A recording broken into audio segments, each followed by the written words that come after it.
मेरी माओं और बहनों, हमने और आपने इस्लामी घराने में जन्म लिया। इस्लाम हमारी मौरूसी जायदाद है, लेकिन हकीकत में आज के दौर में अगर सही इस्लाम हम तलाश करते हैं तो हमारे घर में नहीं मिलता। अल्लाह तबारक व तआला ने इस्लाम के मानने वालों के लिए जन्नत की खुशखबरी दी और इस्लाम से दूर भागने वालों के लिए जहन्नम की धमकी दी। अल्लाह तबारक व तआला ने इस रूए ज़मीन पर सबसे जो ख़राब काम जिसको करार दिया वो शिर्क है। हम और आप अच्छी तरह जानते हैं, तकारीर में सुनते रहते हैं कि अगर कोई शिर्क करे तो अल्लाह तबारक व तआला उसे माफ़ नहीं करता। लेकिन मैं आपको बताता चलूँ एक बात कि हम लोग जाने अनजाने में तरह तरह के शिरकियात में मुब्तला हैं। अल्लाह तबारक व तआला ने इरशाद फरमाया कि इन्नल्लाह ला यगफिरु अन युशरका बिही व यगफिरु मा दून ज़ालिका लिमन यशा, कि अल्लाह तबारक व तआला शिर्क करने वाले को कभी माफ़ नहीं करेगा। उसके अलावा और जो भी गुनाह है अगर अल्लाह तबारक व तआला ने चाहा तो उसको माफ़ कर देगा। दूसरी आयत के अंदर अल्लाह तबारक व तआला का इरशाद है कि इन मन युशरिक बिल्लाह फ़क़द हर्रमल्लाहु अलैहिल जन्नह व मअवाहुन नार व मा लिज़्ज़ालिमीन मिन अंसार, कि अल्लाह तबारक व तआला का इरशाद कि जो अल्लाह तबारक व तआला के साथ शिर्क करेगा, अल्लाह तबारक व तआला ने उसके लिए जन्नत को हराम करार दिया। और जो अल्लाह के साथ शिर्क करता है अल्लाह तबारक व तआला ने उसे जालिम कहा और ये कहा कि उसके लिए क़यामत के दिन कोई मददगार नहीं होगा। मैं आपको बता दूं कि इस रूए ज़मीन के अंदर, इस रूए ज़मीन पर ख़ास करके हिंदुस्तान, पाकिस्तान, बांग्लादेश और जो ये कार्रा आसिया है, इसके अंदर इस कदर शिरकियात फैली हुई है कि हम और आप उसको जायज़ समझ कर करते हैं। मिसाल के तौर पर मैं आपको बता दूं कि हिंदुस्तान में अजमेर शरीफ बहुत लोग जाते हैं, हजरत निजामुद्दीन औलिया की कब्र पर बहुत सारे लोग जाते हैं और ये समझते हैं कि वहाँ पर जाएंगे तो हमें औलाद मिलेगी, हमारी परेशानी दूर हो जाएगी, हमारी बीमारी दूर हो जाएगी। मेरे इस्लामी भाइयों, ये सब शिर्क है जिसके बारे में अल्लाह तबारक व तआला ने धमकी दी कि अगर कोई अल्लाह के साथ शिर्क करता है तो उसे कभी जन्नत नहीं मिल सकती। और मैंने तो ये भी सुना है कि यहाँ पर आदीना स्टेशन के पास कोई पंडुआ या कौन सी जगह है, वहाँ पर ऐसे ऐसे हरकत और शिरकियात का काम होता है कि अल्लाह की पनाह, अल्लाह तबारक व तआला इन लोगों को हिदायत दे। मैं एक पॉइंट की तरफ और आपको बताना चाहूँगा कि जो लोग इस्लाम में रहते हुए, इस्लामी काम समझते हुए मज़ारों पर जाते हैं, पीरों के पास जाते हैं, कब्रों पे जाके दुआ मांगते हैं और वो ये दलील देते हैं कि मा नअबुदुहुम इल्ला लियुक़र्रिबूना इलल्लाहि ज़ुल्फ़ा, कि हम इसकी इबादत इसलिए करते हैं कि ये अल्लाह के वली हैं, ये मरने के बाद हमें और आपको अल्लाह से करीब कर देगा।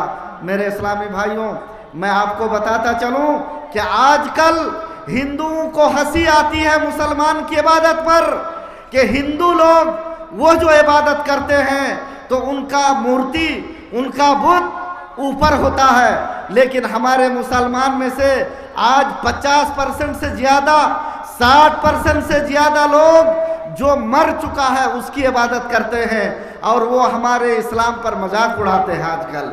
इसलिए हमें और आपको इस चीज़ से बचकर रहना है।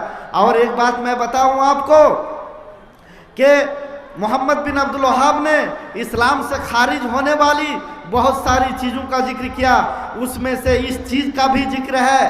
उन्होंने ये फरमाया कि मन जअल बैनहु व बैनल्लाहि वसाइत, कि जो अपने दरमियान और अल्लाह तबारक व तआला के दरमियान वसीला बनाते हैं और क्या करते हैं, यदऊहुम, वो उससे दुआ करते हैं, व यसअलुहुम शफाअ, और उससे शफात का सवाल करते हैं, व यतवक्कलु अलैहिम, और फिर उसके ऊपर भरोसा करते हैं। करे कि कफर इजमाअन, मुसलमान के जितने तबके हैं तमाम के तमाम तबका ने ये कहा कि उसने कुफ्र किया और जो कुफ्र करेगा उसको कभी जन्नत नहीं मिल सकती है। उसमें से एक चीज़ और यह है कि मोहम्मद बिन अब्दुल वहाब ने एक चीज़ की तरफ इशारा किया कि अल-इराज अन दीनिल्लाह, कि जो लोग अल्लाह के दीन से इराज करते हैं, ये राज से दीन करने का मतलब वसी, बहुत ही इसका माना मफहूम वसी है। नमाज नहीं पढ़ना, रोज़ा नहीं रखना, हज नहीं करना, ज़कात नहीं देना, वगैरह वगैरह, अरकान ईमान पर अमल नहीं करना, वगैरह वगैरह। उसमें से एक चीज़ ये भी है, उन्होंने इसकी तशरीह इस तरह की कि ला यतअल्लमुहु वला यअमलु बिही, कि दीन का इल्म वो सीखता नहीं है। अगर कोई मुसलमान होते हुए अगर दीन का इल्म वो सीखने का उसके अंदर जज्बा ना हो और दीन का इल्म अगर वो सीखने की कोशिश नहीं करता हो और उस पर अमल नहीं करता हो, तो अल्लाह तबारक व तआला ने क्या फरमाया कि वमन अज़लमु मिम्मन ज़ुक्किरा बिआयाति रब्बिही सुम्मा अअरज़ अन्हा इन्ना मिनल मुजरिमीन मुंतक़िमून। अल्लाह तबारक व तआला ने इरशाद फरमाया कि उससे बड़ा जालिम कौन हो सकता है, उससे बड़ा जालिम कौन हो सकता है जिसके पास हमारी आयतों का जिक्र हो, अल्लाह तबारक व तआला की आयतों की तिलावत होती हो, अल्लाह तबारक कुरान करीम की तिलावत होती हो, उसका माना और मफहूम बयान किया जाता हो, लेकिन लोग उससे इनकार कर दे सुनने से, तो इन लोगों का शुमार अल्लाह तबारक व तआला के नज़दीक मुजरिमीन में होता है। मुजरिम जो बहुत बड़ा क्राइम करता है, जो बहुत बड़ा जुर्म करता है। मोहम्मद बिन अब्दुल वहाब ने इस शिक के अंदर इस आयत को ला के बताया कि अगर कोई दीन के इल्म को सीखने से एराज करता है, दीन के इल्म से पीछे हटकर रहता है, ना उसको सीखने की कोशिश करता है और ना ही उस पर अमल करता है, तो ऐसे किस्म के लोगों को अल्लाह तबारक व तआला ने फरमाया कि ये रूए ज़मीन पर सबसे बड़ा मुजरिम है। और साथ ही साथ ये फरमाया कि इन्ना मिनल मुजरिमीन मुंतक़िमून, और मैं इन मुजरिमों से क़यामत के दिन बदला लेने वाला हूँ। ये अल्लाह ताला की तरफ से धमकी है, ये खुशखबरी नहीं है अल्लाह ताला की तरफ से।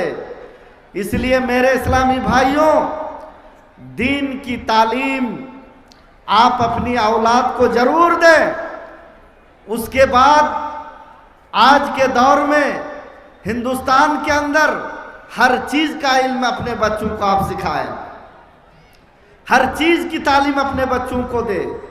आप स्कूल में पढ़ाएं, आप पुलिस और दारोगा बनाएं, आप स्टेशन मास्टर बनाएं, आप हाई कोर्ट और सुप्रीम कोर्ट का जज बनाएं। हर मैदान में अपने बच्चों को आगे बढ़ाने की ज़रूरत है।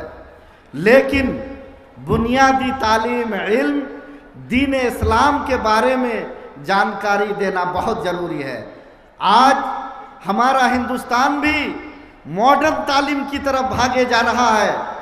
जब मैं सऊदी अरब के अंदर पढ़ रहा था, वहाँ पर हमारे जो साथी लोग रहते थे, ब्रिटानिया के, अमेरिका, लंदन के, चीन के, तो वो लोग अजीब अजीब तरह की बातें करते थे। आज हम अपने घरों में उस चीज़ को देख रहे हैं, हमारी माँओं और बहनों के अंदर उस चीज़ को हम देख रहे हैं। इसलिए हम मुसलमान हैं, सबसे पहले हमको अपने बच्चों पर ध्यान देना है, और नहीं तो ऐसा बच्चा पैदा करके उसकी परवरिश करना बेकार है जो अपनी बहन का निकाह ना पढ़ा सके, जो अपने बाप का जनाजा ना पढ़ा सके, जो अपनी माँ का जनाजा ना पढ़ा सके, जो अपने खानदान के लोगों का जनाजा ना पढ़ा सके। ऐसी औलाद पैदा करके और उसको परवरिश करके कोई फ़ायदा नहीं है। इसलिए सबसे पहले दीनी तालीम सिखाने की कोशिश करें। चूँकि मैं भी इसी मालदा से ताल्लुक़ रखता हूँ और हमारे ख़ानदान के लोग बहुत सारे लोग हैं, हर जगह हैं। पाराकोरम में है, उसके बाद कार्बोना में है, लोधापाड़ा में है, हर जगह इधर भरा हुआ है, मेरे ख़ानदान के आदमी भरा हुआ है।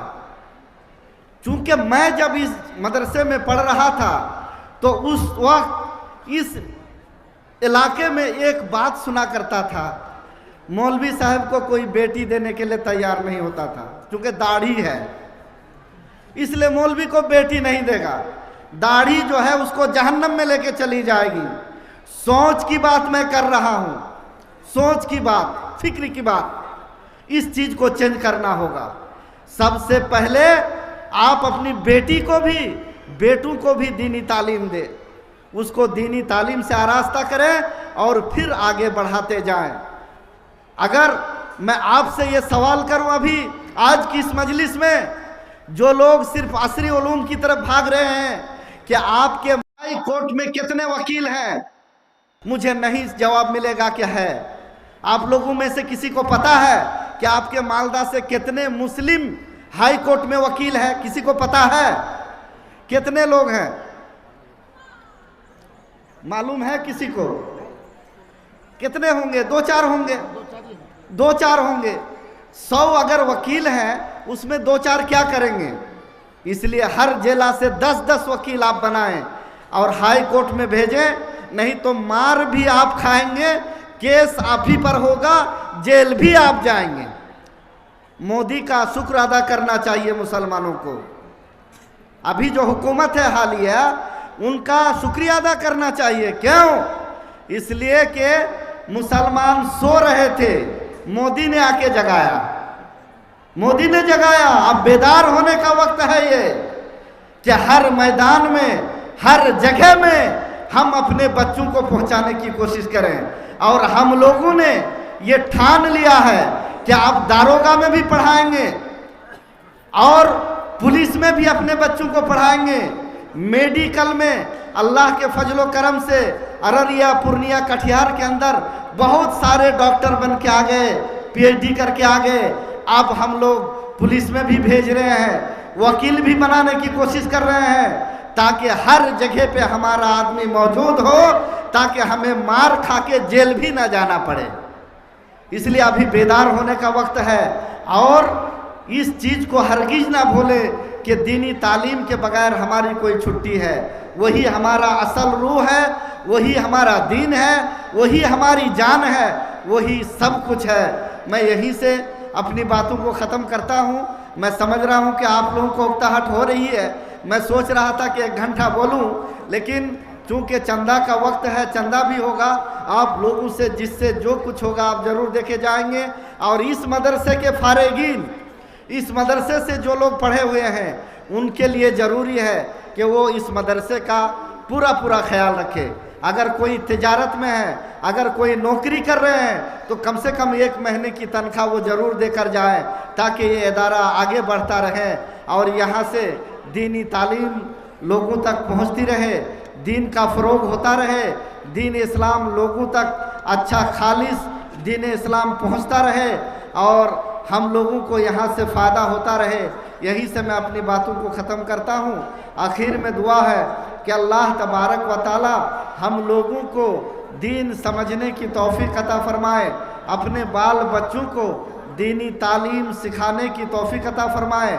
हमें जब तक इस दुनिया के अंदर ज़िंदा रखे, ईमान की हालत में रखे, जब हमारी इस दुनिया से रुखसत हो ईमान की हालत में हो।